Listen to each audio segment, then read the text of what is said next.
Ok, tu joues à Magic, mais est-ce que tu connais l'histoire des friches d'Eldraine? Eldraine, c'est un royaume médiéval enchanteur dans lequel on peut trouver tout un tas de références aux contes de fées. C'est un de mes pans préférés, je suis trop contente de vous en parler. Il y a des châteaux, des princesses, des chevaliers, des bonhommes en pain d'épices, des dragons, des fées, et bien sûr que ce serait un plan parfait sans petit dans l'autre.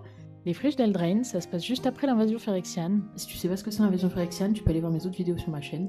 À Eldraine, les Phyrexians, ils ont été stoppés un peu avant la fin de la guerre par une puissante malédiction qui les a tous plongés dans un sommeil magique. Le problème, c'est que la guerre elle est finie, mais la malédiction, elle continue de se propager dans le royaume, elle touche un peu tout le monde sans distinction et personne comprend comment l'arrêter. Dans cette extension, on va suivre Will et Rowan Kenrith, les deux jumeaux héritiers du trône d'Eldraine qui viennent de perdre non seulement leurs parents pendant l'invasion, mais aussi leur étincelle de Planeswalker. Will, il est persuadé que le haut trône d'Eldraine lui revient, et Rowan, elle trouve qu'il le mérite pas parce qu'elle est beaucoup plus forte que lui. Tous les deux, ils ont rendez-vous avec Sir Imodain, une chevalière pyromancienne vachement badass avec un énorme marteau et un bras en bois enchanté. C'est autoproclamée reine parce que why not en fait. Slaya et Queen, non, en vrai c'est un peu une connasse parce qu'elle fait payer les villageois pour les protéger des brigands, sauf que les brigands, c'est hommes en fait.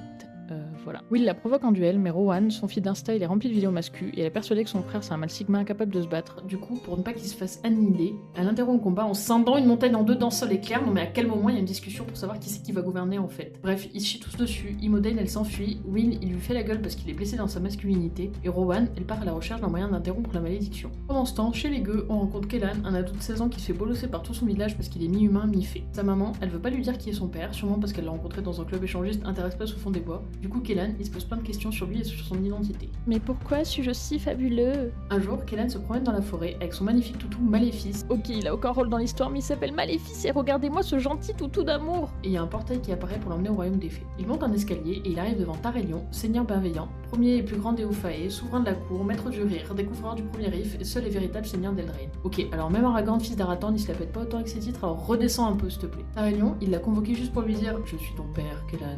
Non, pas du tout, je vous ai bien eu. Non, si tu veux savoir pourquoi il l'a convoqué, il va falloir attendre la partie 2 de cette vidéo. Je suis désolée, j'ai vraiment essayé de tout raconter en moins de 3 minutes, mais j'ai pas réussi.